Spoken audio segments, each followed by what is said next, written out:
Alors, on a pris une petite pause maintenant. J'espère que vous êtes prêts. On va rentrer dans un aspect maintenant un peu plus scientifique et une présentation donc très différente de la première et tout aussi intéressante, j'en suis certaine. Donc, on va écouter Marina Doustrin, qui est professeure agrégée en psychologie sociale et culturelle à l'Université du Québec à Montréal. Ses recherches portent sur les processus d'acculturation chez les immigrants et les immigrantes, les relations intergroupes et la diversité. Donc, sans plus attendre, c'est à vous. Merci. Est-ce que vous m'entendez tous bien? Tout est tout bien? C'est bon, le son? OK, parfait. Je vais commencer par partager mes diapos.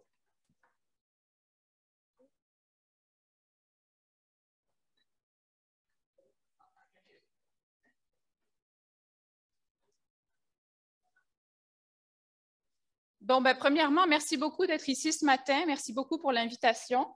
La présentation de Julia me rend un peu nerveuse pour l'aspect scientifique parce que je ne sais pas dans quelle mesure, ce n'est pas de la grosse science, là on s'entend. Vous n'aurez pas d'image de cerveau sur l'écran, même si apparemment ça me rendrait plus crédible à vos yeux, mais bon, ben, tant pis, il n'y en aura pas. Je vais vous parler de préjugés, etc. Pour commencer, nous autres, comme humains, en contraste à d'autres espèces animales, on a un gros défi au quotidien. On doit prendre des décisions sociales, on doit les prendre rapidement, on doit les prendre souvent, plein de fois par jour, et en général, on doit les prendre avec peu d'infos. C'est-à-dire qu'on ne se promène pas avec tout un CV devant nous qui nous dit exactement qui on est, d'où on vient, etc. Donc, on doit prendre ces décisions-là. Comme petit exemple anodin, lundi matin, vous prenez le métro, il reste si vous êtes à Montréal, il reste 3 places avec 3 personnes à côté et vous devez décider où vous voulez vous asseoir. C'est une décision sociale. Vous prenez ce siège ou ce siège-là. Autre petit exemple, votre enfant vient une fin de semaine et vous présente son partenaire. Votre enfant n'avait jamais vraiment parlé de ses relations, etc. Et vous rencontrez pour la première fois le partenaire. Comment vous allez réagir? Comment vous allez l'accueillir? Qu'est-ce que votre visage va montrer comme expression, etc. Autre petit exemple, après 3 ans d'attente sur la liste du gouvernement pour avoir un médecin de famille, enfin, vous avez un appel. Vous allez pour votre première rencontre avec votre médecin, puis vous devez lui faire votre historique de santé, etc. C'est une histoire un peu compliquée. Comment vous la présentez? Quels mots vous choisissez? Tout ça, ce sont des décisions sociales. Autre petit exemple, prenons le party d'hier. J'arrive au party, je connais vraiment personne, et puis Marie-Ève vient m'accueillir. Elle est avec 3 personnes. Elle me présente. À qui je vais parler en premier? Vers quelle personne je vais me tourner en premier? Comment est-ce que mon langage corporel va s'ajuster? Ça a l'air vraiment bien anodin, toutes ces petites choses-là, mais au niveau cognitif, c'est un énorme défi parce qu'on doit le faire souvent, on doit le faire très rapidement. Si je reste debout à côté de Marie-Ève pendant 3 minutes à délibérer toutes les informations disponibles pour déterminer je parle à cette personne par là, je vais vraiment avoir l'air bizarre. Puis en général, on ne fait pas ça dans la vie, on se décide rapidement.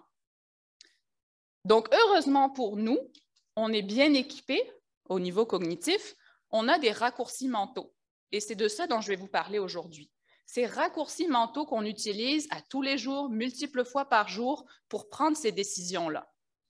Je vais vous parler de ces raccourcis, je vais vous parler de leurs conséquences, parce qu'elles ont un prix. D'où ils viennent? Comment est-ce qu'ils sont propagés? Comment est-ce qu'ils sont perpétués, ces raccourcis mentaux? Et comment s'en défaire? Parce que ça va être vraiment utile parfois, ou en tout cas de minimiser leur influence dans notre vie quotidienne. Les raccourcis, de quoi je vais vous parler? Pour une illustration, je vais vous demander de sortir vos cellulaires parce que je vais vous poser des questions. C'est un petit peu le même principe qu'hier, où vous allez répondre à des questions. Donc, je vais vous demander d'aller au site ahaslides.com, comme indiqué sur l'écran. Puis en haut, vous allez avoir Join ou quelque chose comme ça. Le code à entrer, c'est Equijuste. E-Q-U-I-J-U-S-T.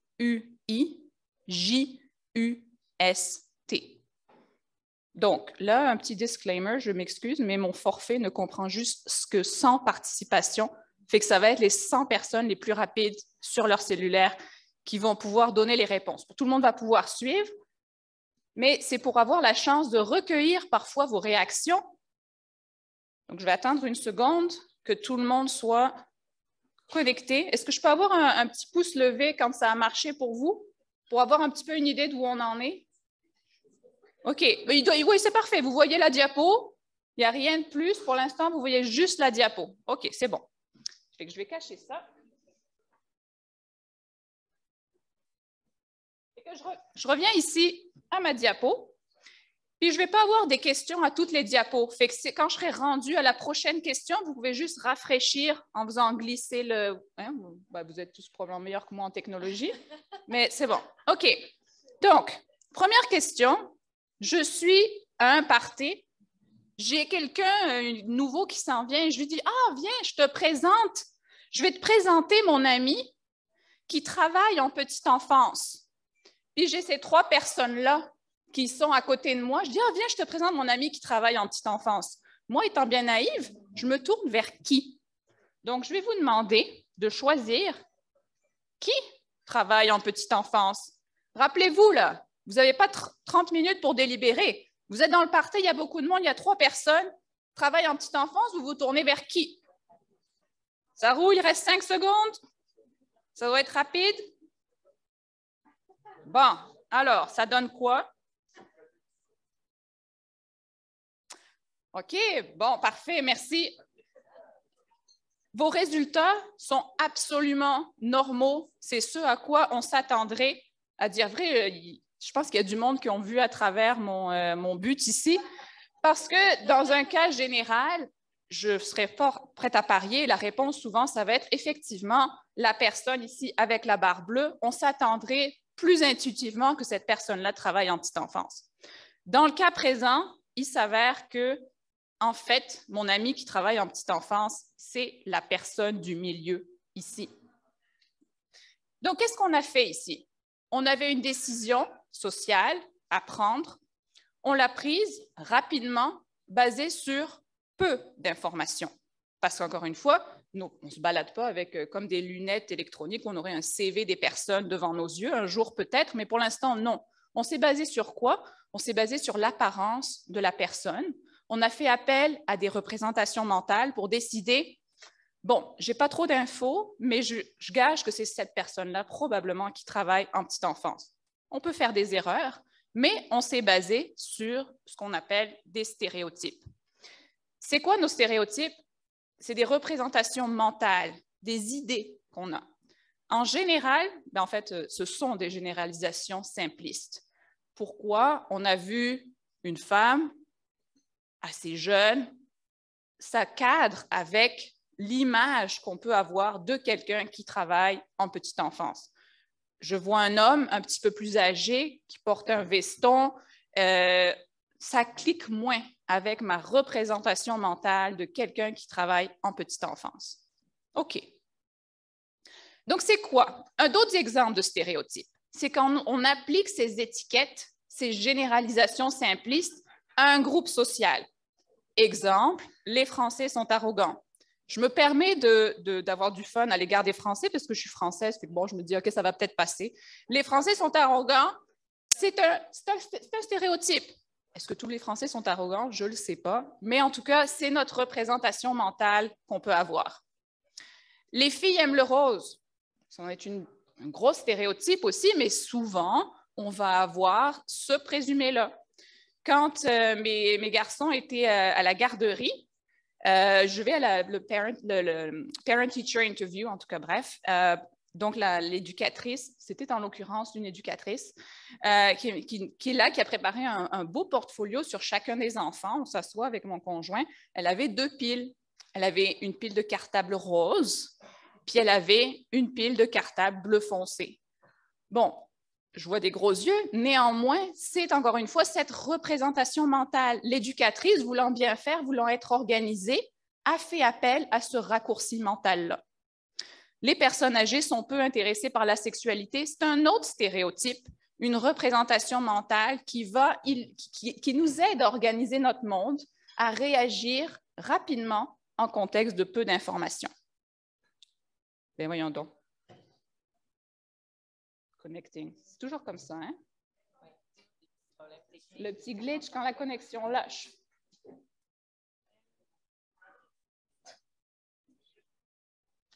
Voilà le gros stéréotype sur la technologie. La technologie lâche toujours quand vous en avez besoin. Fait que je vais repartager mon écran. OK. Share. Donc, j'étais rendue ici. Oui, c'est parfait. Parfait. Je retourne en plein écran. On reprend. Donc, pourquoi on a ces stéréotypes? En fait, les études nous montrent qu'on les utilise quand on est en mode économie d'énergie. Nos ressources mentales sont limitées. On n'en a pas beaucoup, ça s'épuise. Et on en a besoin pour des tâches importantes, comme préparer une présentation pour Equijustice, pour travailler sur un projet, pour planifier notre fin de semaine, peu importe, des choses où on a besoin d'engager nos ressources mentales. Si on devait engager ces ressources mentales pour toutes les petites choses qu'on fait au quotidien, ça ne marcherait juste pas. Donc, il y a parfois, la plus grosse partie de notre temps, en fait, on passe en espèce de mode semi-automatique où on économise cette énergie mentale-là et les stéréotypes nous permettent de faire ça de manière relativement efficace dans nos sociétés. C'est quoi les caractéristiques des stéréotypes? Je voudrais en amener deux. Premièrement, ils sont consensuels, c'est-à-dire que si je reprends mes 3 personnes à ce party que je ne connais pas, et mon ami me dit « Ah, ben regarde, mon ami travaille pour une agence de sécurité, mon autre ami détient un diplôme en éducation à la petite enfance, mon 3e ami est CEO d'une entreprise listée dans le Fortune 500 », je serais assez à l'aise de parier au moins une semaine de salaire que je ne l'ai pas faite parce que que c'est ces étiquettes-là qui vont être associées avec ces visages-là.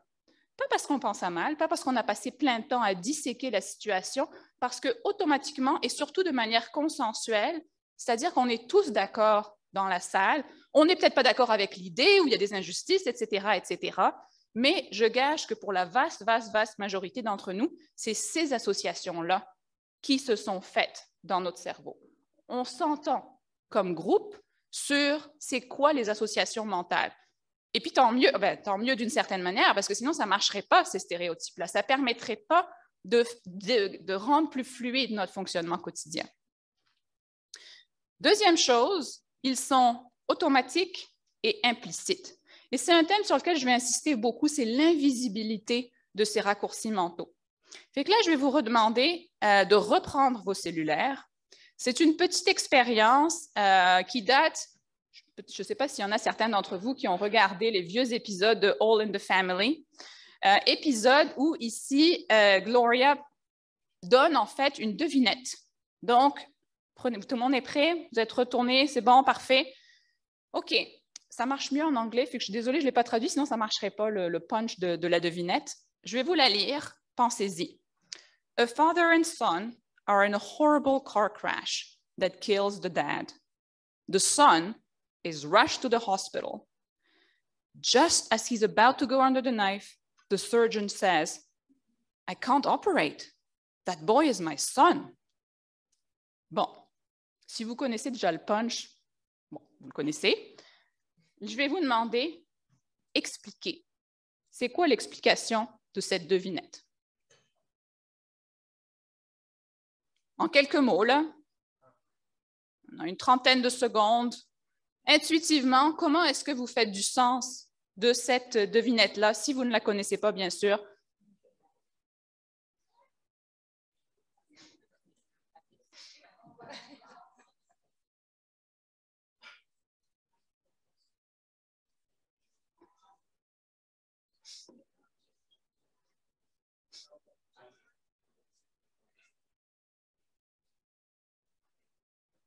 Encore quelques secondes.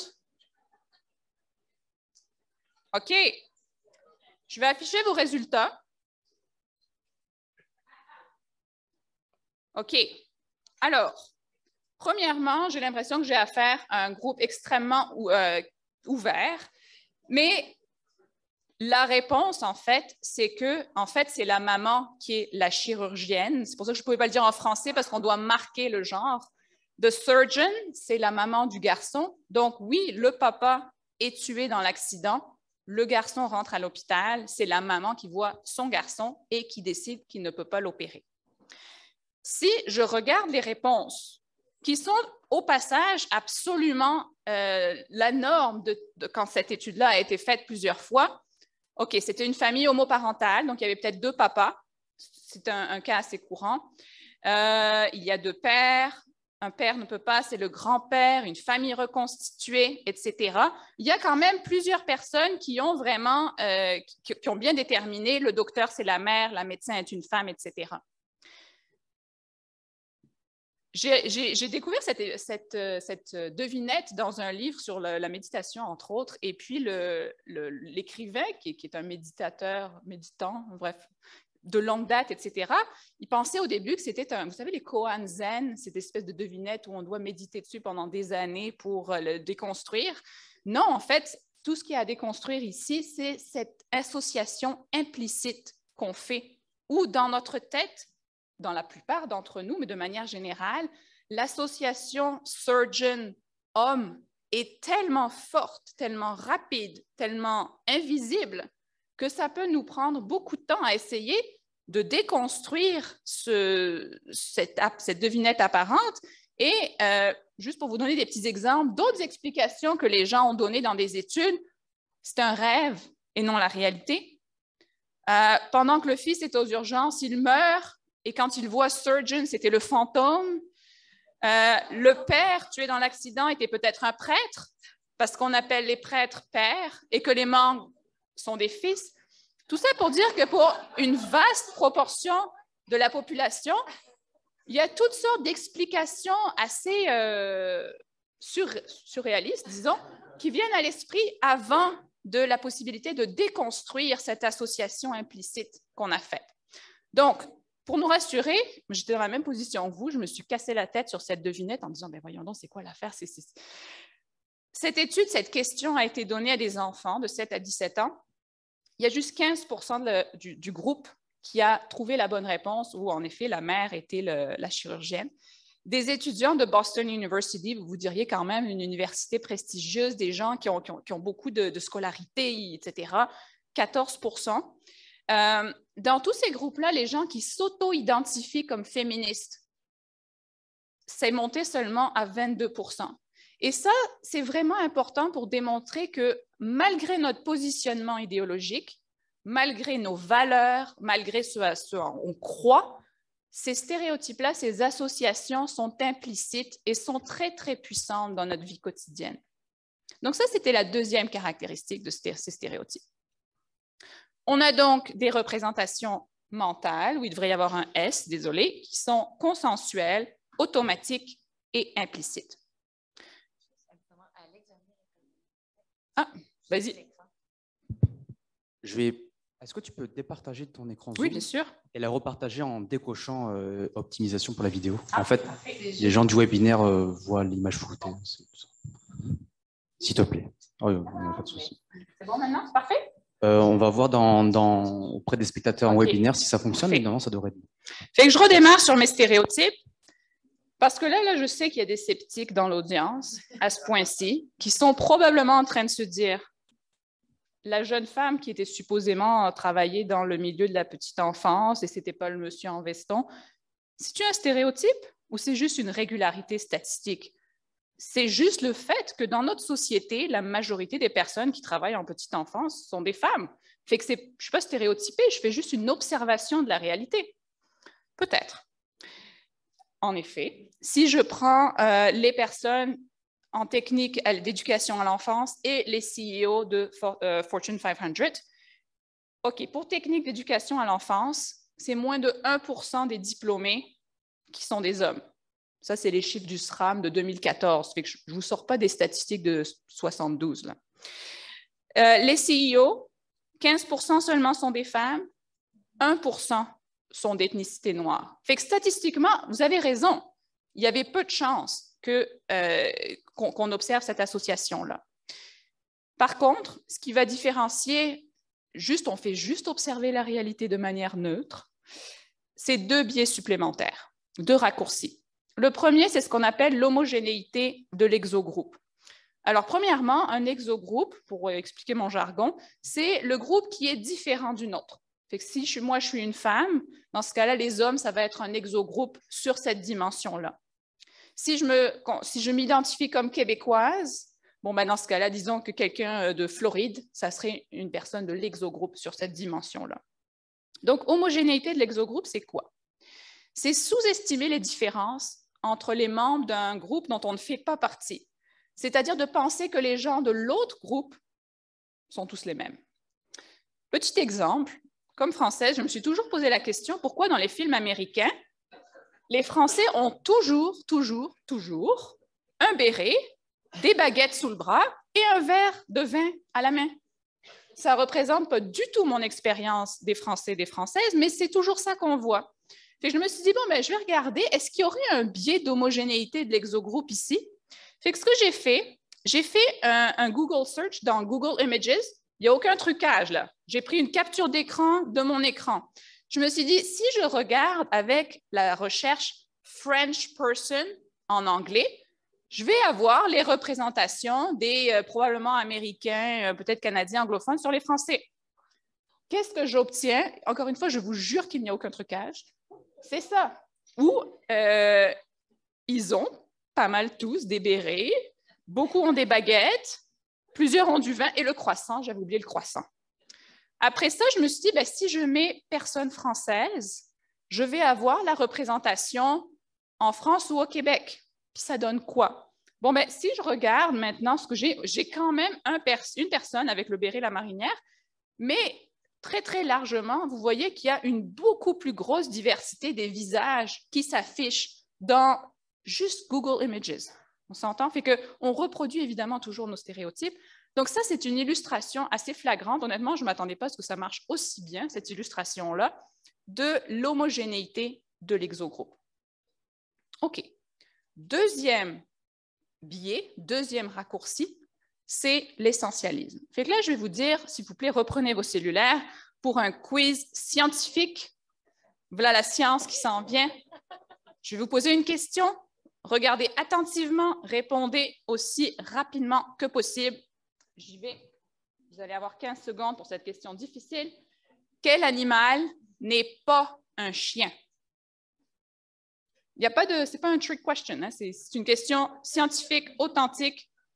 Quel animal n'est pas un chien? Il vous reste 0 secondes. Je vais voir les résultats. Bon, merci beaucoup. Vous avez tout à fait raison. C'était ça la bonne réponse. Merci, excellent. Donc là, OK, pourquoi je vous pose cette question-là? Si on déconstruit un petit peu, comment en êtes-vous arrivé à cette conclusion? Vous avez regardé les images et vous avez été chercher les attributs caractéristiques d'un chien versus non un chien. OK, donc c'est un animal à 4 pattes, qui a des poils, qui a des... Bref, vous avez fait une liste de choses qui ressemblent à des chiens, OK? Et puis, vous avez regardé, il y a une image où certains de ces attributs-là ne sont pas présents. OK, c'est aussi un animal, on peut imaginer qu'il y a 4 pattes, puis il y a aussi des poils, mais les autres attributs n'étaient pas là. Vous avez donc utilisé ces attributs, ces caractéristiques pour décider cette personne-là appartient à une catégorie différente parce que certaines caractéristiques sont présentes. Donc, c'est diagnostic, là, je ne peux pas me tromper. Il y a ça, bam, chat, bam, chien. On est tous d'accord? Parfait. Prochaine question de quiz. Quelle personne n'est pas un ou une Québécoise? Là, je ne vous pose pas la question, là, vous n'avez pas à y répondre, c'est purement rhétorique. Parce que, qu'est-ce que vous allez faire pour y répondre? On va se baser sur quels critères? On regarde les images. Comment on va le déterminer? Est-ce qu'on est capable d'avoir des attributs diagnostiques qui vont nous dire « Ah, ça, c'est un Québécois, c'est pas mal certain. » Non, pas cette personne-là. Non, non, on n'est pas capable. Là, ici, ça semble évident. Sauf que dans notre vie de tous les jours, dans le monde en général, c'est exactement ce qu'on fait. On prend les personnes, on les regarde, basés sur certains attributs, on va les mettre dans certaines catégories sociales. Donc, notre raccourci ici, c'est d'appliquer aux catégories sociales, une personne qui va être juive versus non-juive, une personne qui est un ou une artiste versus pas une artiste, et d'appliquer le même raisonnement qu'on applique pour des vraies catégories, des catégories biologiques. Donc, on fait une transposition qui amène à beaucoup de soucis.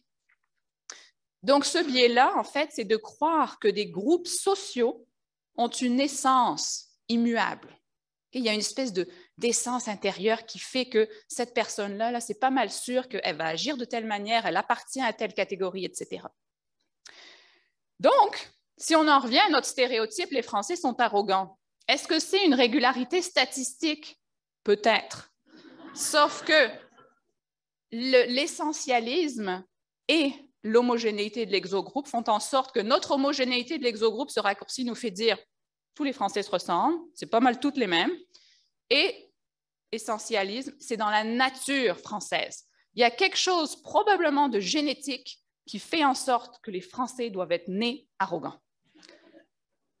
Et c'est ce qui fait en sorte qu'on retrouve ces représentations. La même nature génétique des Français fait probablement qu'ils doivent se promener avec un béret, une baguette, un croissant et un verre de vin. Bon, là, je vous dis ça à la blague comme ça. Évidemment, l'exemple est tiré par les cheveux, c'est trop poussé, mais c'est une illustration d'un mécanisme qu'on applique tous les jours.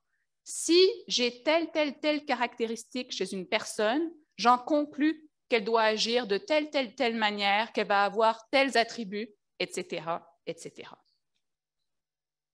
Donc, on a ces stéréotypes, des étiquettes, on pense qu'elles sont vraies, on pense qu'elles sont utiles et qu'elles représentent une nature sous-jacente. Bon, à ce point-ci, est-ce que c'est un problème? On peut bien penser que les Français sont arrogants. Est-ce que ça change quelque chose dans la vie? Est-ce que ça rend les sociétés moins équitables? Est-ce que ça nous rend plus désagréables ou moins accueillants envers les Français? C'est là qu'on a besoin de notre deuxième gros raccourci dont je veux vous parler, les préjugés.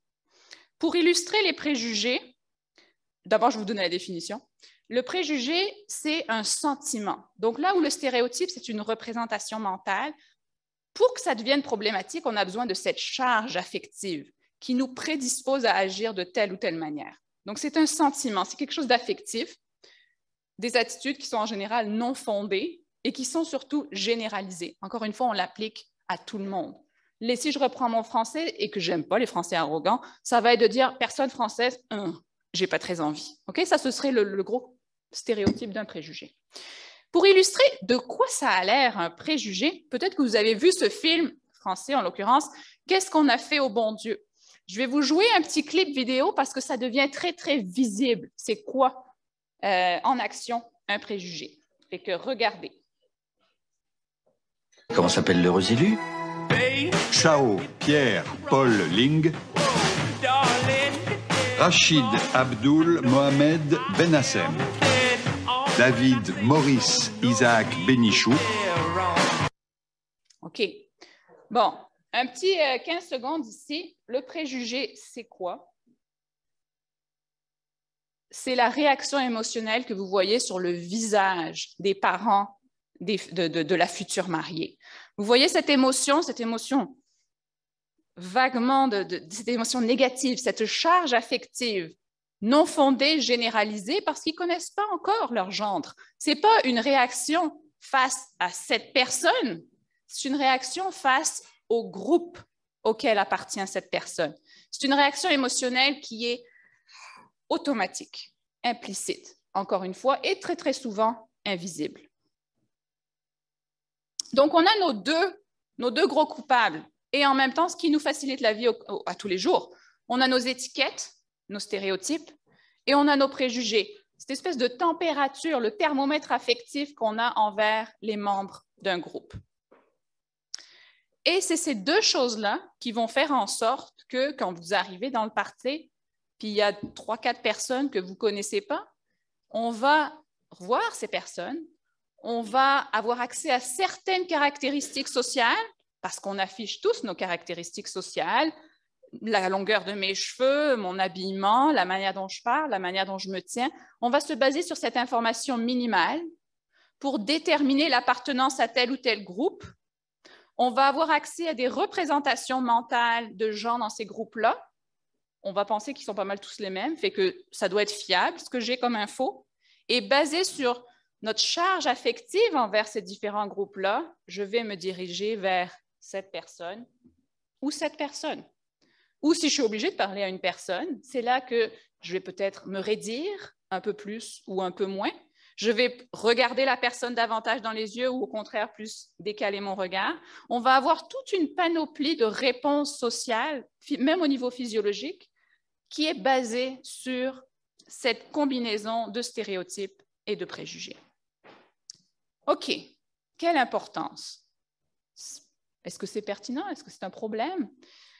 Si je repars à mon ami qui est en éducation à la petite enfance, l'important, c'est que cette personne-là, dans un groupe de partage avec d'autres hommes en éducation à la petite enfance, elle va dire des choses comme ça. Un parent a dit à ma directrice qu'ils ne veulent pas que je change la couche de leur enfant.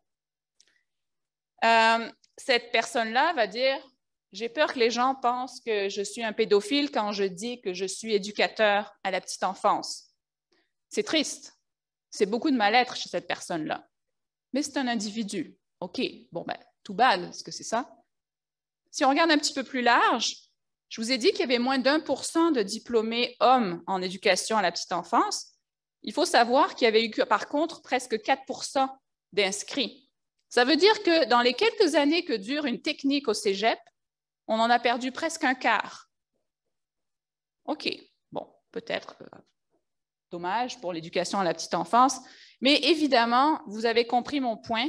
Si on prend cette expérience individuelle, qu'on la reproduit dans l'éducation à la petite enfance, mais dans toutes les autres sphères de fonctionnement de notre société, on arrive avec ce qu'on appelle le baldéisme, le sexisme, le racisme, l'agisme, le capacitisme, l'homophobie, etc., etc. Là, j'avais pensé mettre une ou deux diapos de statistiques juste pour démontrer les problèmes de société que ça engendre, tous ces ismes. Après ça, finalement, j'ai changé d'idée parce que j'ai juste 1h15, puis je ne veux pas passer trop de temps à avoir des centaines et des centaines et des centaines de statistiques avec lesquelles, de toute façon, probablement, vous êtes déjà familier. Fait que je vais couper et je vais quand même ajouter quelque chose. Parce que ça fait des sociétés qui sont moins inclusives, ça fait des sociétés qui sont problématiques. On connaît tous ça. Mais si on pousse ces raccourcis, si on pousse ces biais-là à leur conclusion logique, si on les pousse à l'extrême, on arrive à une forme de déshumanisation. Et c'est ça le vrai gros risque, de prendre ces biais au sérieux et de les laisser diriger, prendre le dessus dans nos sociétés. Fait que là, je vous mets un petit warning sign parce qu'il y a quelques diapos, des images un peu perturbantes, donc si vous ne vous sentez pas à l'aise, ne les regardez pas, mais des images qui datent de propagande de la Seconde Guerre mondiale sur les représentations des personnes juives. Et là, vous voyez en action ces stéréotypes et ces préjugés poussés à leur extrême, c'est-à-dire de faire des associations mentales implicites, rapides, consensuelles et fortes entre les membres d'un groupe, ici les personnes juives, et ce qu'on appelait la vermine, les rats, etc., etc. Pourquoi cette association? Parce qu'elle va d'emblée aller évoquer un sentiment négatif extrêmement fort, des préjugés extrêmement forts, avec les conséquences qu'on connaît pour la population juive lors de la Seconde Guerre mondiale. Donc ça, c'est la conclusion logique extrême de ces raccourcis-là. Maintenant, là, vous êtes peut-être en train de vous dire, ben, la Seconde Guerre mondiale, c'est le passé. Hein? On est passé à travers ça, on est une société plus ouverte, on est une société plus inclusive. Cette déshumanisation-là, c'est une chose du passé. On est passé au-delà de ça. Ben, histoire, au risque de rafraîchir un peu l'atmosphère, je vais vous parler d'une étude très, très brièvement de Noor Kateli et ses collègues. Ils ont présenté cette image à des personnes américaines générales là, dans la population, et ils leur ont dit, OK, les gens peuvent avoir l'air plus ou moins humains.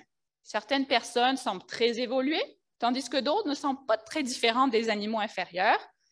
En utilisant l'image ci-dessous, indiquez pour chacun des groupes listés où est-ce que vous pensez qu'ils se situent sur cette échelle-là.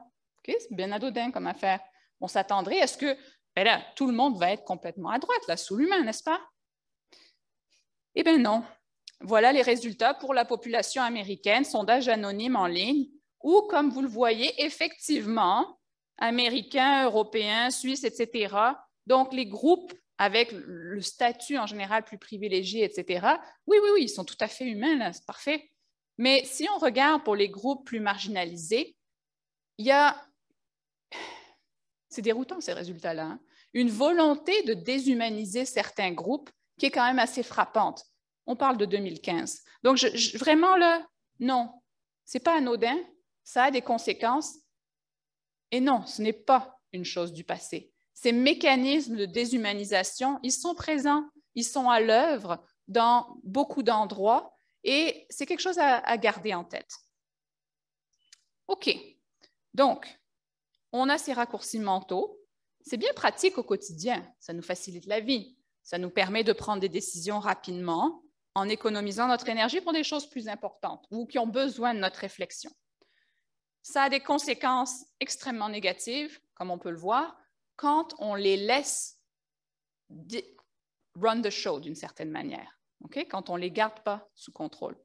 Donc là, la question que je voudrais aborder, c'est on n'est pas avec ça. Si vous prenez un bébé qui vient de sortir du ventre de sa mère, il n'y a pas ces stéréotypes-là, il n'y a pas ces préjugés-là. Donc, d'où ils viennent? Qu'est-ce qui perpétue? Qu'est-ce qui alimente ces biais? Bon, on a tous entendu l'expression que l'humain est un animal social. On a besoin de nos humains autour de nous pour bien fonctionner, pour être bien, etc. Ce qu'on entend un petit peu moins, mais qui est tout aussi vrai, c'est que l'humain est un animal culturel. Qu'est-ce que ça veut dire? Ça veut dire que notre évolution humaine a mis en place toutes sortes de dispositions, même au niveau physiologique, pour pouvoir apprendre de nos congénères du contenu culturel. On a toutes sortes de mécanismes sociaux, psychologiques qui sont mis en place pour prendre les significations des autres autour de nous, pour les intégrer, pour coordonner une vie collective. Ça a l'air extrêmement abstrait, ce que je vous raconte, donc je vais essayer de l'illustrer un petit peu plus. Mais c'est vraiment important de se rappeler qu'on est fait, notre fonctionnement, notre filage, notre biologie est faite pour absorber des autres les significations, les valeurs, ce qui est acceptable, ce qui ne l'est pas, ce qui est préférable, ce qui l'est moins. Et on en sort toutes sortes de mécanismes pour que ça soit facile et pour qu'on puisse gérer ça de manière collective. Pourquoi? Parce qu'en tant qu'être humain, on a des défis énormes de vivre en société. Historiquement, au niveau évolutionnaire, on était fait pour fonctionner en petits groupes d'environ 150.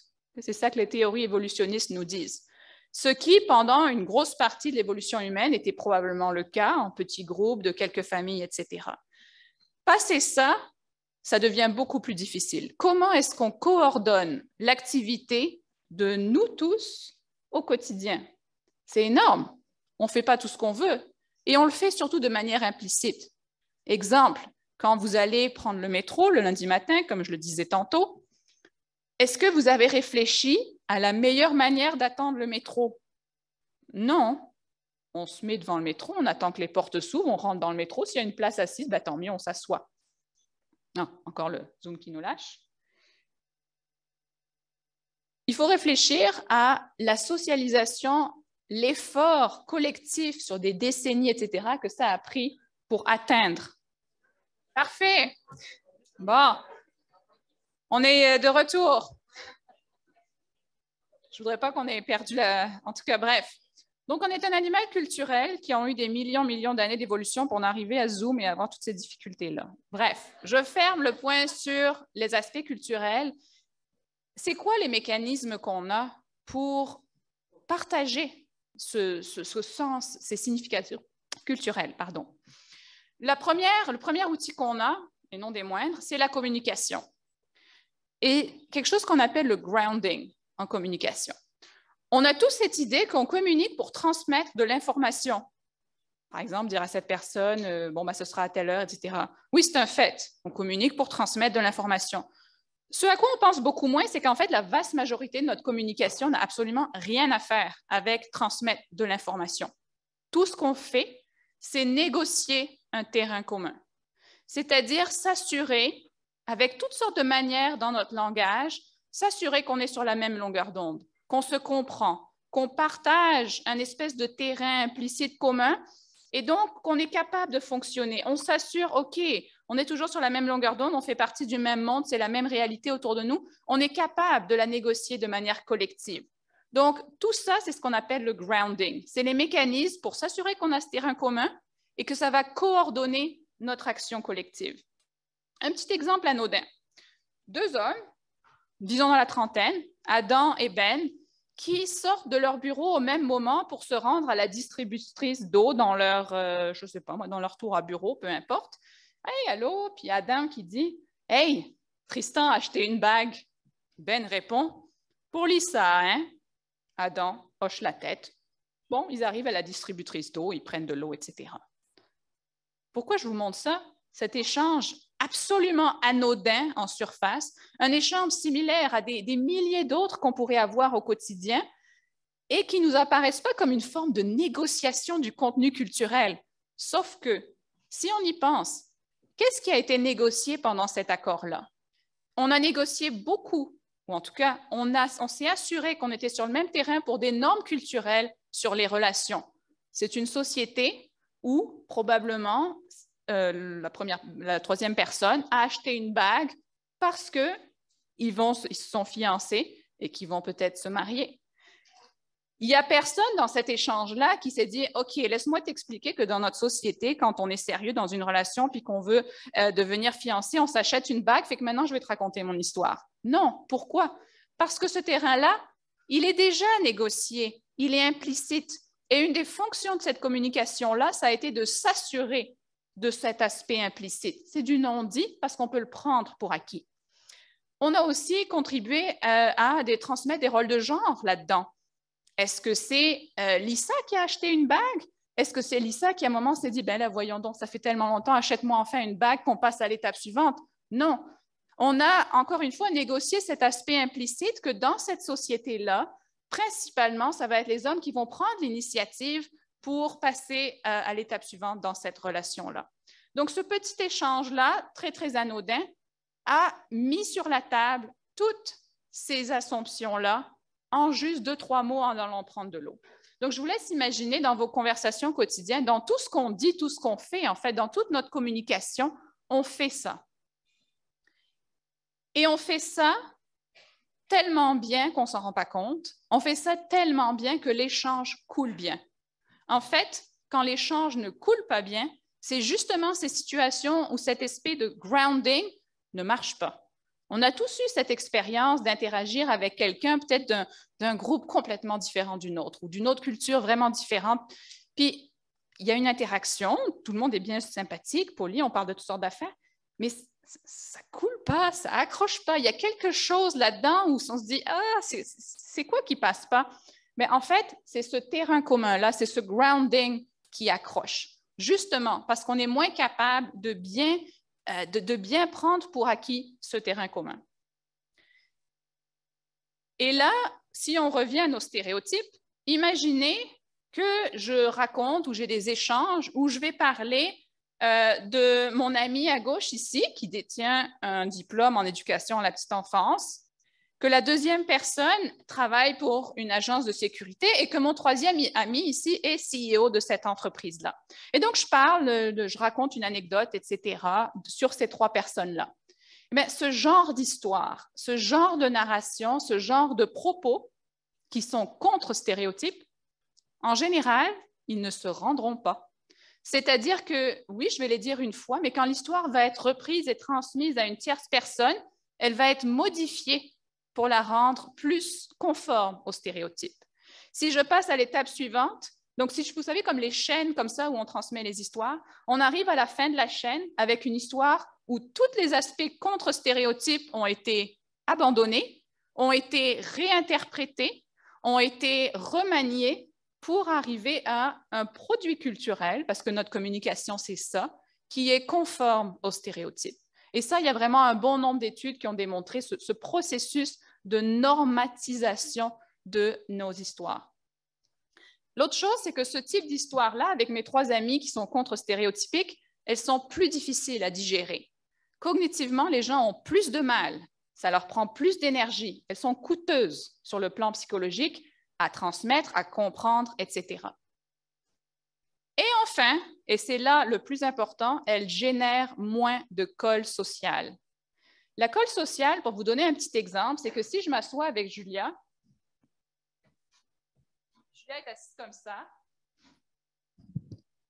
je vais avoir ce qu'on appelle le mimétisme. Donc, on va parler toutes sortes d'affaires. Puis je vois que Julia, elle est comme ça, mon corps va prendre les mêmes positions. À un moment donné, Julia me parle, fait que je vais me mettre comme ça. Et si on parle de ces échanges qui collent bien, à la fin de la conversation, plus il y a eu de mimétisme, plus notre impression subjective, c'est « Hey, wow, c'était vraiment cool comme interaction ». Ça, c'est la colle sociale. Et les histoires comme ça, contre-stéréotypiques, ne génèrent pas autant de cette colle sociale-là. On ne les aime pas, ces interactions-là. Donc, on a moins tendance à les avoir. Fait que ça, juste dans notre communication, c'est un mécanisme extrêmement important pour laisser tomber ce qui ne colle pas et ressortir, perpétuer, renforcer les stéréotypes parce qu'ils nous font nous sentir mieux. C'est aussi simple que ça. L'autre chose, c'est que les personnes contre-stéréotypiques, les actions contre-stéréotypiques, on a des mécanismes sociaux pour les punir, pour punir ces infractions-là. Et j'utilise le mot « punir » de manière délibérée. Je vais vous donner deux aspects. Premièrement, en général, très souvent, beaucoup de gens qui auraient été tentés d'avoir un comportement contre-stéréotypique ne vont pas le faire pour éviter les répercussions et l'ostracisme. Le petit exemple classique, c'est notre jeune, un garçon, qui adore le rose, qui aime avoir les cheveux longs, mais qui va prendre un T-shirt vert ou bleu pour aller à l'école par peur de l'ostracisme. L'ostracisme, là, c'est une des plus grosses punitions qu'on peut donner comme être humain. Et là, là, c'est dommage, j'aurais dû avoir une image de cerveau finalement parce qu'elle était bien placée.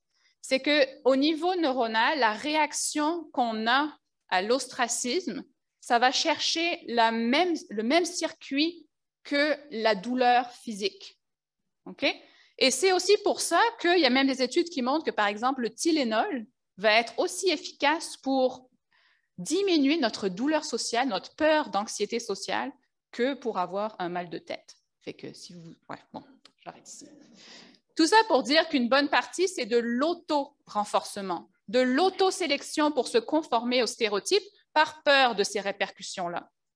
Mais il y a un deuxième aspect, le sabotage. Puis là, c'est une étude de Rodman et Fairchild que je vais vous l'expliquer un petit peu plus en détail parce qu'elle est très, très parlante. Donc, imaginez un groupe de participants, participantes qui viennent dans le laboratoire. La personne bleue, c'est le vrai ou la vraie participante. L'autre en blanc, en fait, c'est pas dit, là, on ne le sait pas, mais en fait, c'est un allié, c'est un expérimentateur caché qui fait semblant d'être un participant. Donc, on a ces deux personnes qui vont faire un test, un genre de quiz, un peu comme vous l'avez eu hier soir pendant le banquet, des questions de connaissances, etc. Et après ça, on voit quel des deux a gagné. Tout est toujours manipulé pour que ce soit toujours l'expérimentateur ou l'expérimentatrice qui gagne. Okay? Donc, on a ces deux personnes. Par exemple, je fais une expérience, Julia vient dans mon labo, et puis, elle ne le sait pas, moi, je suis une fausse participante. Tout est manipulé pour qu'on fasse ce quiz toutes les deux, c'est moi qui gagne.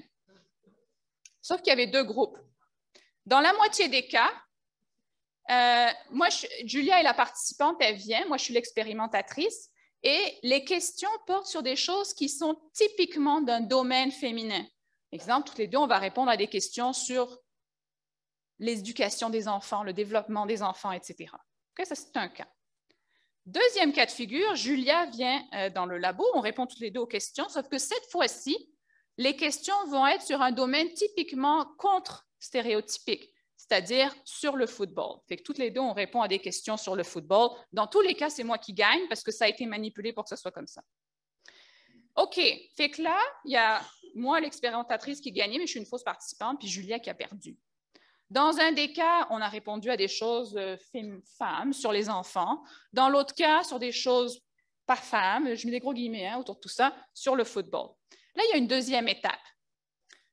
La deuxième étape, c'est que moi qui ai gagné, je vais devoir répondre à des nouvelles questions. Puis si je réponds bien, là, je vais gagner de l'argent et mon nom va être diffusé sur le site de test comme étant vraiment, bref, une publicité. Sauf qu'il y a un catch là-dedans. Les questions auxquelles je vais devoir répondre pour gagner, c'est Julia qui va les organiser. Fait que Julia, elle a une banque de questions, plus ou moins difficiles, auxquelles je vais devoir répondre pour gagner. Fait que là, vous comprenez bien qu'il y a une grosse opportunité de sabotage.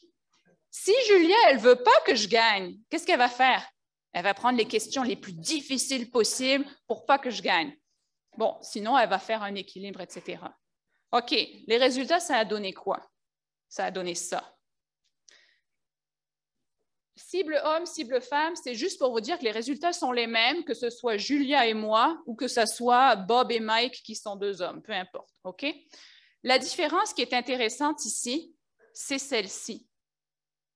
C'est que la barre avec les étoiles de deux couleurs différentes, ça, c'est les barres contre-stéréotypiques.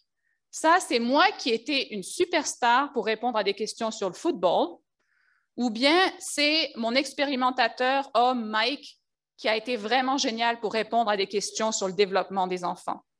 Okay? Donc, dans ces cas contre-stéréotypiques, le sabotage que Julia a fait est beaucoup plus élevé. C'est-à-dire qu'activement, Julia, excuse-moi, a été choisir les questions les plus difficiles possibles si la personne qui a gagné répondait de manière contre à son rôle de genre. Donc, si moi, j'ai bien répondu. Tandis que si j'avais bien répondu à des questions sur le développement de l'enfant, il n'y a pas tant de sabotage que ça. Julia aurait choisi quelque chose d'à peu près équilibré. Donc, on a un sabotage actif à l'encontre des personnes qui ont bien réussi, qui ont agi de manière contre-stéréotypique.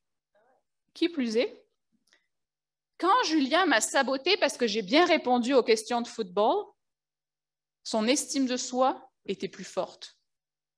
Alors que si Julia m'avait saboté parce que j'ai bien répondu aux questions sur les enfants, son estime de soi serait plus basse. Elle se sentirait un petit peu mal de m'avoir fait ce mauvais coup-là. Donc, vous voyez ici, cette étude-là, elle est vraiment intéressante parce qu'elle illustre de manière expérimentale les mécanismes actifs de sabotage qui sont à l'œuvre dans la vie de tous les jours pour punir les gens qui vont à l'encontre des stéréotypes et qui sont bons en étant à l'encontre de ces stéréotypes-là. OK. Maintenant, les émotions dans tout ça, parce que c'est très cognitif là dans ce dont je vous parle. Les émotions, elles jouent un rôle important. Repensons à nos préjugés ici. D'abord, un point important à mettre sur la table, c'est que nos émotions, ce n'est pas individuel, les émotions. On a tendance à croire que nos émotions nous appartiennent. Les émotions sont profondément socialisées, sont profondément culturelles. On a des patrons émotionnels en réponse aux vies de tous les jours qui vont être différentes dans différents groupes culturels. Okay? Exemple, si on a obtenu une promotion, etc., on nous a socialisés, on nous a encouragés à ressentir de la fierté. Hey, c'est cool, j'ai été bon, j'ai une promotion, etc. Dans d'autres contextes culturels, cette expression de fierté, elle est vue comme étant désengageante, comme pouvant nuire à l'harmonie sociale. Donc, elle sera découragée. Okay? Petite illustration juste pour dire que, contrairement à ce qu'on croit, nos émotions, on les a apprises, elles sont socialisées, elles sont culturelles et elles ont un rôle dans la perpétuation du contenu culturel. C'est un levier important là-dedans. OK, alors je vous montre ici Morgan McKenna, qui est un fitness blogger, donc elle écrit des blogs sur le fitness. Je ne veux pas juger pour tout le monde, mais dans notre société en général, je pense qu'on pourrait s'entendre à dire que c'est une femme qui est attirante, c'est une belle jeune femme, etc. OK? On est tous d'accord là-dessus? Parfait. Donc là, je vais vous redemander de reprendre vos cellulaires. Autre petit test. OK, c'est bon. Je vais vous montrer une photo et je vais vous demander c'est quoi le premier mot qui vous vient à l'esprit. OK? Pas besoin de réflexion là, mais le bang, c'est quoi? La réaction que vous avez. La première émotion, la première réaction. Tout le monde est prêt? OK, parfait.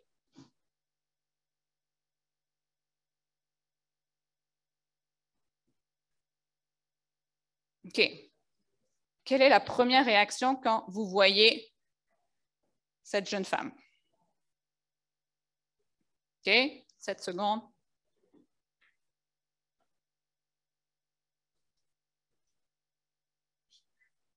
OK. Résultat? OK. Alors, on a des réactions descriptives. OK, tout à fait bien.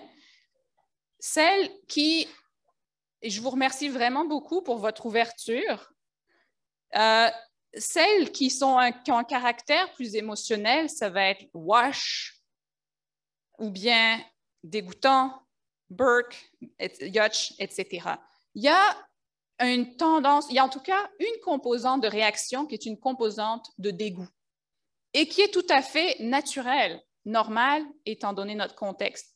Après ça, on a aussi des réactions, j'ai envie de dire que c'est un overlay cognitif qui est cool, libre, confiance, etc. Donc ça, c'est des émotions qui sont ce qu'on appelle secondaires.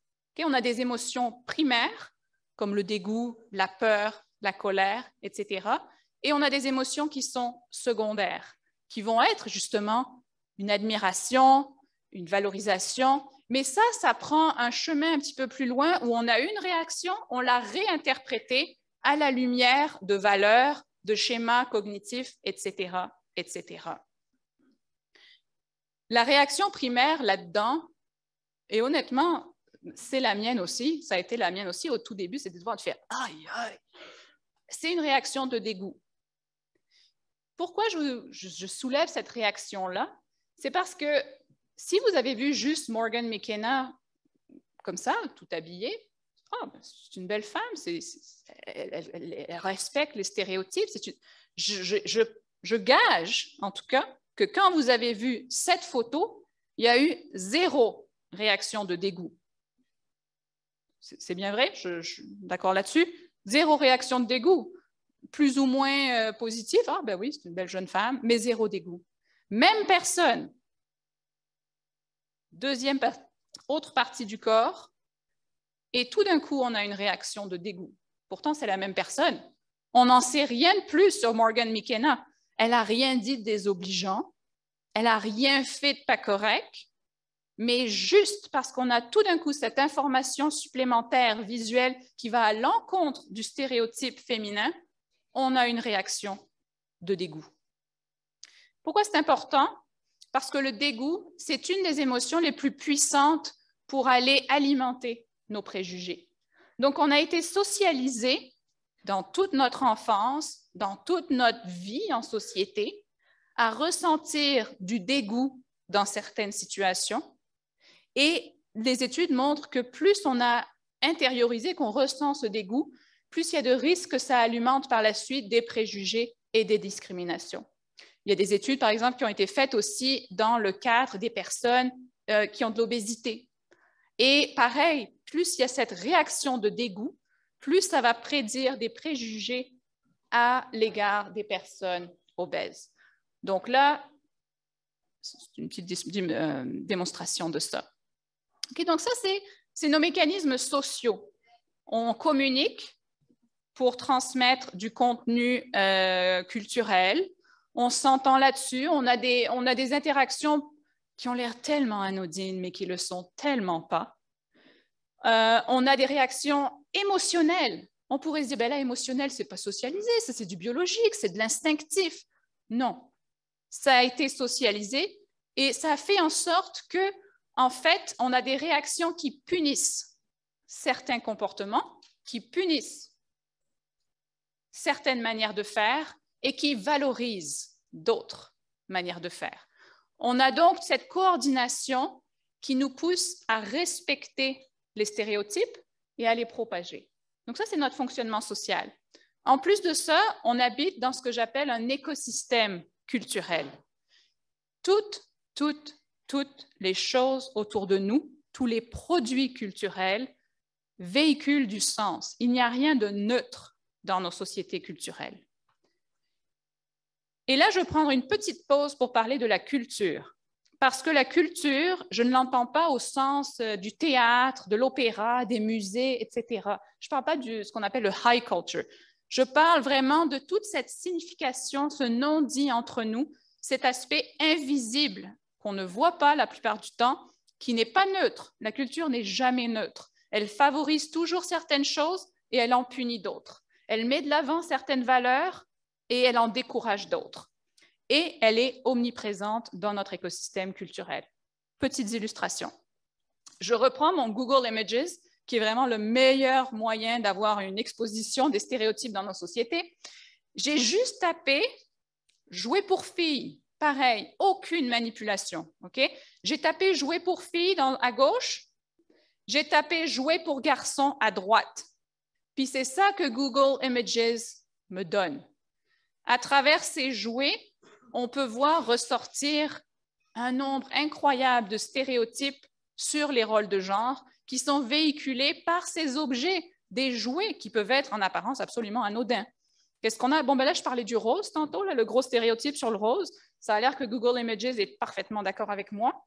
Mais regardez, OK, on a un petit kit de nettoyage ici pour faire le ménage.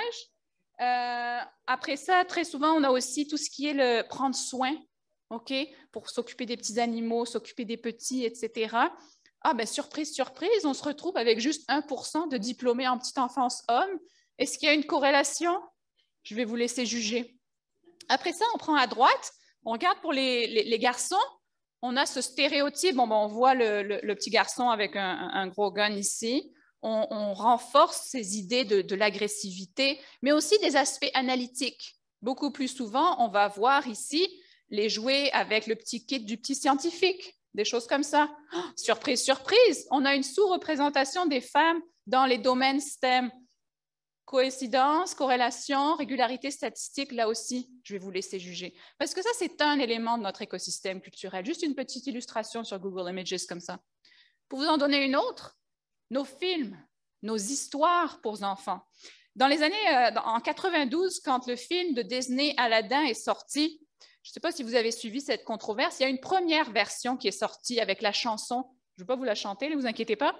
Mais la phrase, c'était « When they cut off your ear if they don't like your face, it's barbaric, but hey, it's home. » Bon, ça, c'est quand, bref, la scène, ça a été changé parce que c'était un espèce de stéréotype assez flagrant, un préjugé assez flagrant que Disney, finalement, a eu beaucoup de... a vu un peu de chaleur et a dû changer. Autre petite chose, pour reprendre le même film, comparer la couleur de peau entre le gentil et les méchants. Est-ce que vous voyez une petite nuance de foncé? Oui, en fait, ce n'est pas très surprenant parce qu'il y en a une. Les méchants sont représentés avec une peau plus foncée. Là, je n'ai pas le son, mais si on écoutait les voix, lequel des deux a un petit accent british et lequel ont un accent contre-normatif, contre-privilégié? Les méchants. C'est pareil, c'est encore le cas dans beaucoup de films où les gentils ont un accent anglais qui est vu comme ayant un haut statut. Les méchants, ça va être un fort accent contre-normatif.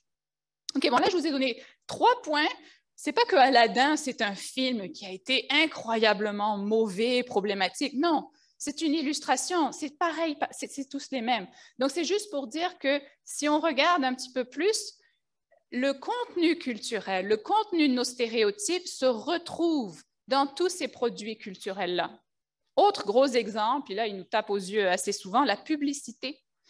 Nivea, qui s'est fait pas mal reprendre pour écrire en toutes lettres, c'était du déodorant, je crois, « White is purity ». Ils se sont fait descendre pour cette publicité-là, mais néanmoins, le message passe pareil. Ou bien celui-ci, de H&M, le petit garçon noir, « Coolest monkey in the jungle », le petit garçon blanc, « Survival expert ». Quand c'est des cas évidents, flagrants comme ça reçoit beaucoup d'attention. Mais ben voyons donc, c'est pas possible. Sauf que il y a beaucoup de cas où c'est beaucoup plus implicite parce qu'encore une fois, tout ça, la culture est largement invisible. Enfin, dernier mécanisme, dans notre langue, on a ces contenus-là qui sont véhiculés. Je vais vous donner juste un petit exemple rapide parce que je vais conclure après ça. L'ordre des mots non aléatoires. En français, on dit le bien et le mal. C'est très, très rare qu'on voit le mal et le bien. Hein? On n'a jamais vu ça dans la littérature. Pourquoi? Parce que l'ordre fait en sorte qu'il y a un effet d'ancrage cognitif. Le bien, c'est la référence. Le mal, c'est ce qui est en contraste au bien. Okay? Parce que le premier mot dans une liste de 2 va ancrer notre attention, va être vu comme étant préférable, va être vu comme étant plus fort et en ayant plus d'autonomie. Bon, ben là, vous voyez exactement bien où je m'en vais. Les frères et sœurs, c'est beaucoup plus rare qu'on entende les sœurs et frères. Ah, ben on va inviter les sœurs et frères à ce parti.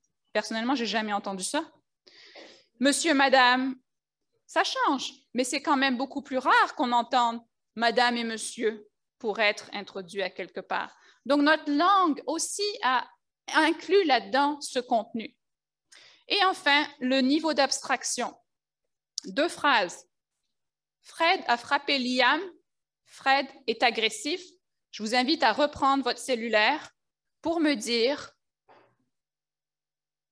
quelle phrase donne davantage l'impression que Fred risque de frapper quelqu'un dans le futur. Okay, vous avez 14 secondes pour y répondre.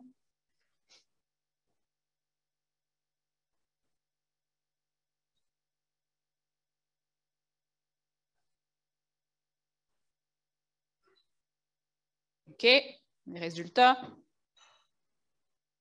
Absolument. Vous avez tout à fait raison. Le résultat ici, ça reflète ce qui a été démontré des dizaines de fois dans les études. Si je dis « Fred est agressif », c'est une manière plus abstraite de parler de Fred que « Fred a frappé Alex », qui est très concret. Et il y a plus de chances de penser que Fred est agressif, c'est une représentation de son caractère, de sa manière d'être. Et donc, que dans le futur, Fred risque bien de frapper quelqu'un. OK. Là, ça donne lieu à ce qu'on appelle le biais endogroupe linguistique. Qu'est-ce que c'est cette affaire-là? Pour illustrer une étude de Dragojevic et collègues, c'est l'idée que quand on parle de l'autre, si c'est négatif, on va avoir tendance à prendre des phrases abstraites. Tandis que notre endogroupe, si c'est négatif, on va avoir concret. Mais non, c'est pas que mon ami est agressif, c'est juste que là, il a frappé Liam parce que blablabla. Bla, bla, bla. Donc, ça, c'est le biais linguistique endogroupe. Eux, ils se sont posé la question dans nos représentations dans les médias. Est-ce qu'on le retrouve? Fait qu'ils ont ramassé tous les articles de journaux, de quotidiens sur l'immigration venant du Mexique aux États-Unis dans les États où c'est une problématique très, très présente. Arizona, Californie, New Mexico, Texas. Okay? Les résultats, vous ne serez pas trop surpris. Pour parler des immigrants et immigrantes mexicaines, quand c'est du contenu négatif, du genre ils nous prennent nos emplois, il y a de la violence, etc., etc., la fréquence des phrases abstraites est en fait plus de 2 fois plus fréquente que les phrases concrètes. C'est-à-dire que quand on parle négativement de ce groupe-là, on va utiliser ces phrases abstraites pour dire « c'est leur manière d'être, c'est leur nature », on revient à l'essentialisme. Quand c'est du contenu positif, ah ben tiens, bizarre, c'est l'inverse. C'est-à-dire qu'on en parle de manière beaucoup plus concrète. S'il y a des succès en emploi, etc., ben là, ça doit être une exception, c'est juste cette personne-là. Okay? Donc, notre langue, on véhicule ces biais linguistiques dans nos médias, par exemple. Pour terminer, que faire? Parce que je veux quand même finir sur une note positive. Cet exercice, que faire? C'est rendre l'invisible visible. C'est-à-dire nous attarder à déconstruire. Et là, je vais vous montrer une petite vidéo, un clip, une publicitaire. Moi, j'ai un ami blanc qui illustre très bien cette idée. Il y en a peut-être qui l'ont déjà vu. Si vous ne l'avez pas vu, je vous laisse regarder ça. Mathieu, c'est mon ami blanc. Je l'ai connu à l'usine où on travaille. Il me fait trop rire. Et juste, ce qu'il mange, sa façon de parler, comment il s'habille. C'est peut-être pas correct ce que je veux dire, mais les Blancs, ils font des choses de Blancs. Au début, je traînais avec Mathieu pour montrer que je suis ouvert d'esprit. Les gens lui posaient plein de questions sur sa culture, ses rituels des Blancs. Du Cambodge. Mais surtout, moi, je pense que Mathieu voulait au départ rencontrer une fille. J'ai dit, écoute Mathieu, va prendre des cours de danse. J'avais plein d'idées préconçues au départ sur sa communauté. Et tu sais, c'était pas toujours positif. C'est souvent ça qui arrive. Il y a 1 ou 2 Blancs qui déconnent. Et ça tombe sur toute la communauté. Mais grâce à Mathieu, j'ai appris à ne pas généraliser. Au début, je traînais avec Mathieu juste pour impressionner mes amis.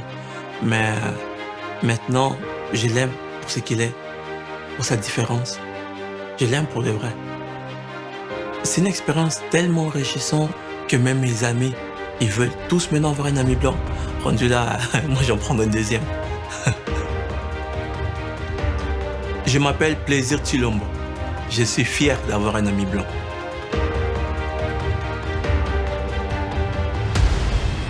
Bon.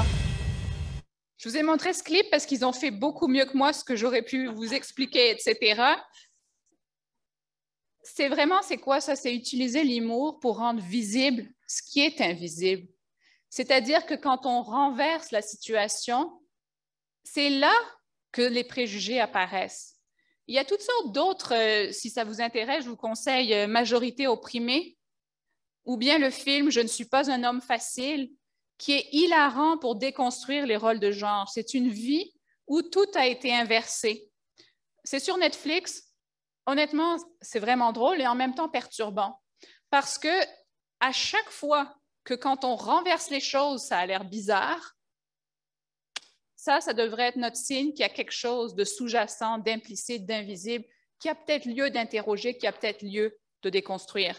Donc, en aussi longtemps que la publicité sur la droite nous semblera un petit peu décalée ou un petit peu bizarre, ça nous révèle qu'il y a quelque chose à déconstruire d'implicite, d'automatique. Pour faire ça, pour cette déconstruction, je pense que le meilleur conseil, c'est d'agir délibérément. Ces préjugés-là, ces raccourcis, ils sont utiles, c'est sûr, ça nous permet de mieux fonctionner, d'être plus rapide.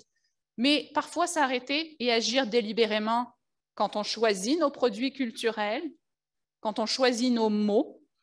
Le pouvoir des mots, on se dit « oh, c'est du politiquement correct, ça ne change rien, blablabla ». Sauf qu'il y a des études qui montrent que cognitivement, dire « Marc est homosexuel » versus « Marc est un homosexuel », le petit « un » va faire une différence sur les préjugés, sur les comportements discriminatoires que les gens vont avoir par la suite. Donc oui, nos mots comptent et on peut les choisir délibérément. Et la meilleure solution, je termine là-dessus, ça reste le contact intergroupe, c'est-à-dire être en contact avec les gens qui sont différents de nous. Ça va nous aider à avoir moins de préjugés, moins de discrimination. On s'entend, ce n'est pas facile. C'est difficile, on a de l'anxiété, mais il y a un bonus de la diversité, je vous laisserai là-dessus, un réseau social à droite, diversifié avec des gens de tous horizons, de tous groupes, etc. Ça va diminuer votre susceptibilité au rhume, c'est prouvé scientifiquement. Ça va prévenir le déclin cognitif, c'est vrai aussi. Ça va diminuer les risques de démence. Je ne vous blague pas, c'est la partie très scientifique de ma présentation. Et ça va même diminuer l'atrophie du cerveau chez les personnes âgées. Fait que ça, c'est votre bonus pour aller au-delà de cette difficulté, de cette anxiété intergroupe. Donc oui, on a des stéréotypes, oui, on a des préjugés, oui, ils nous aident dans la vie quotidienne, mais apprenons à agir délibérément, à les mettre de côté pour que tout le monde puisse être aussi bienvenu à ce party tous ensemble. Et mot de la fin, je vous laisse parce que c'est une citation du Bouddha qui, pour moi, traduit exactement le chemin à suivre pour gérer ces stéréotypes-là. C'est que la pensée se traduit par le mot se traduit par l'acte, et l'acte se développe en habitude, et l'habitude se durcit en caractère. Alors, observe avec soin la pensée et ses méandres, et fais qu'elle jaillisse de l'amour, née du souci de tous les êtres. Merci.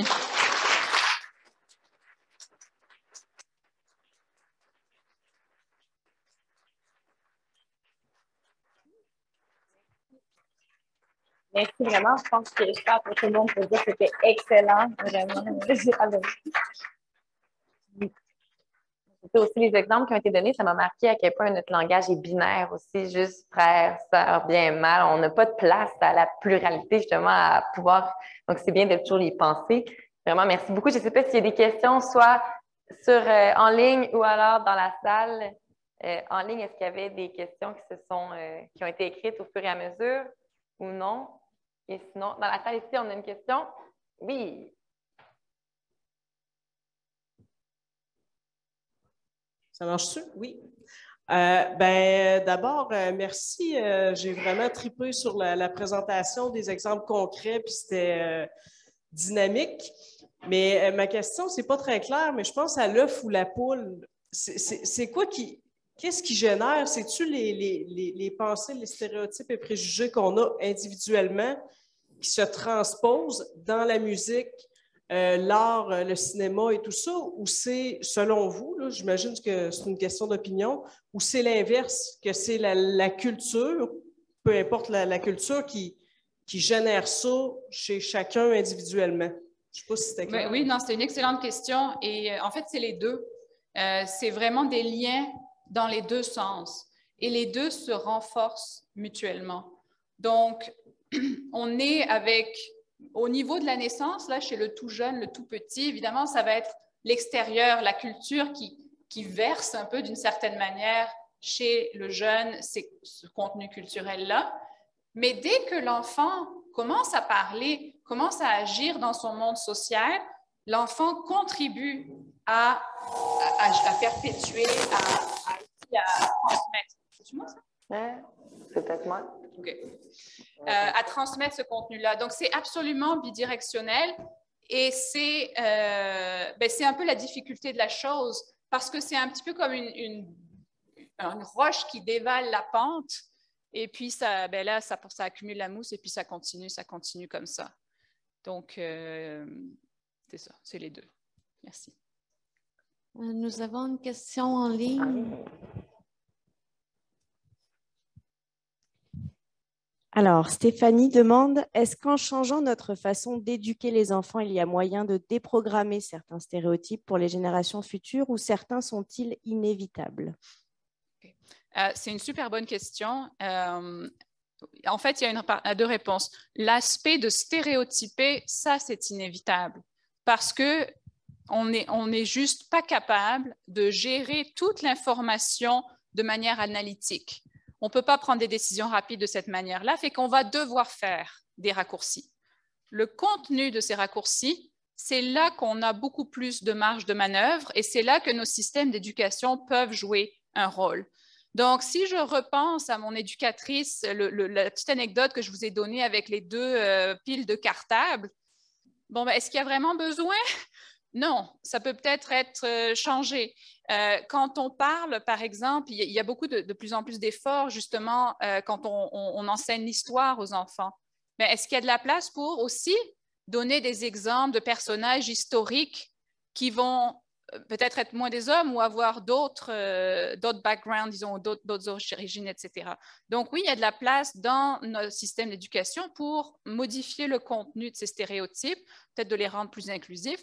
Et d'ailleurs, je pense qu'on voit ces changements-là de manière historique. Là où, par exemple, dans les années 50, c'était enseigné comme une vérité scientifique, la différence des races, de différence d'intelligence, etc., mais ça, c'est du contenu qui a disparu de nos programmes d'éducation dans cette forme explicite, disons. Donc, oui, et c'est là que je pense qu'il y a un effort à faire, l'aspect d'agir délibérément. Parce que justement, les enseignants, les enseignantes, je veux dire, ça a un impact énorme sur la formation de la vision du monde, etc., des jeunes. Donc, agir délibérément et prendre le temps de réfléchir. Oui, je transmets cette information, mais dans le paquet avec, est-ce que je transmets d'autres comme contenu culturel? Est-ce que je veux vraiment le transmettre? Je m'entends? Oui, merci. Est-ce qu'il y avait d'autres questions dans la salle à ce moment-ci? Oui, je vois. Oui, Non, ouais, je pensais qu'il y avait une main levée. Il y a peut-être une main signée, donc j'ai l'impression, non? Oui.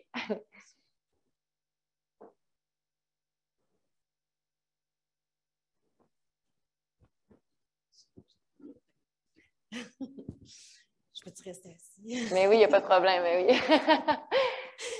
Ben dans le fond, ma question, je sais comme pas trop comment la poser, là, mais dans le fond, on explique de comment amener à déconstruire comme un certain discours, tout ça, mais comment pour se protéger ou protéger les autres, par exemple, comme quand tu es parent d'un enfant au profil atypique, par exemple, où tu es confronté comme parent, justement, aux nombreux préjugés et stéréotypes là, à tous les jours, quotidiennement.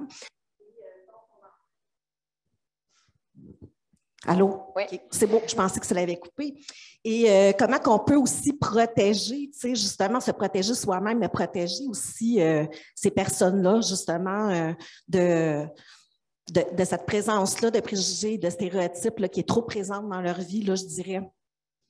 Bien, merci pour la question. C'est une question incroyablement importante parce que justement, quand on a des enfants qui vont être contre-stéréotypiques et qu'on connaît le coût d'aller à l'encontre en termes de sabotage, en termes d'ostracisme dont je vous ai parlé, est-ce que c'est responsable comme parent de leur dire ben, « vas-y, va en guerre contre ça ».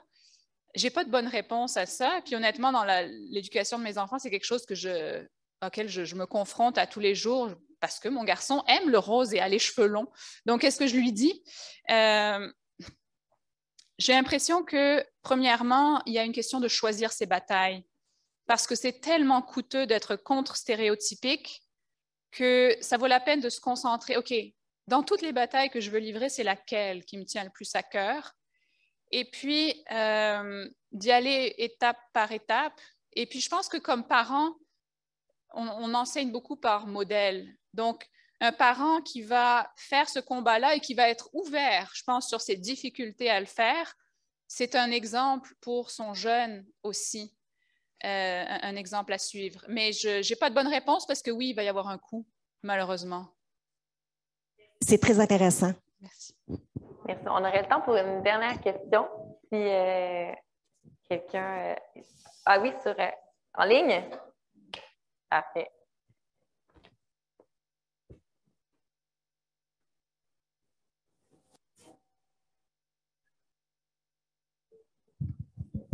Ah oui. Là, c'est bon, on m'entend. Ça va être une question qu'on va un petit peu déformer d'un spectateur.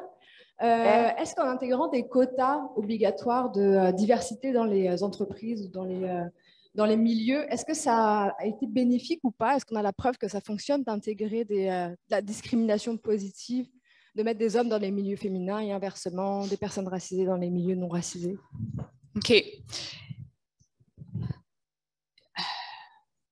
Bon, premièrement, ce n'est pas mon domaine le plus... je n'ai pas des chiffres à vous donner ou quoi que ce soit. J'ai l'impression qu'il y a deux enjeux. Premièrement, c'est est-ce qu'on arrive à faire rentrer du monde de groupes différents? Oui, les pourcentages sont là. Est-ce qu'on est capable de les garder? Pas tant que ça. Et là, c'est justement parce qu'on en revient à cette question de culture invisible. De tacite dans les échanges anodins. Parce que, oui, avec des cadres réglementaires, avec des actions institutionnelles, on va pouvoir forcer la main un petit peu puis essayer de rebalancer les pourcentages. Sauf qu'une fois que la personne est dans ce milieu de vie-là, dans cet environnement-là, si tous les échanges anodins autour de la distributrice d'eau continue à véhiculer du contenu où la personne n'est pas bienvenue. Puis honnêtement, ça va être plus ou moins implicite. Là, il y a des cas de figure où malheureusement c'est assez explicite, disons. C'est là que ça ne va pas être un milieu de vie où la personne va vouloir rester et donc les gens vont partir. Donc c'est mitigé à ce niveau-là, je pense, le succès de certaines actions. Si on pense qu'on règle le problème juste avec un quota, je pense qu'on s'est vraiment mis le doigt dans l'œil puis on n'a pas vraiment bien compris le fonctionnement cognitif des humains, à mon avis. Là. Et en fait, dernière chose, parce que je repense à ta question, l'importance de trouver des sous-groupes de soutien. Parce que ça, c'est essentiel. On a besoin de ce soutien-là Et pour bien des choses qui vont à l'encontre des stéréotypes, il existe des groupes plus marginaux, mais qui vont offrir une forme de soutien collectif, puis les identifier et les chercher. Je pense que c'est une manière aussi de faire face à ces défis-là. Merci. Merci beaucoup. Vraiment, c'était très intéressant.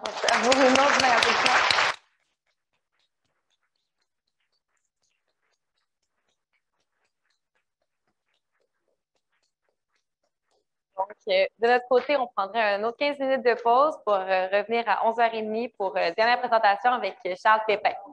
Merci.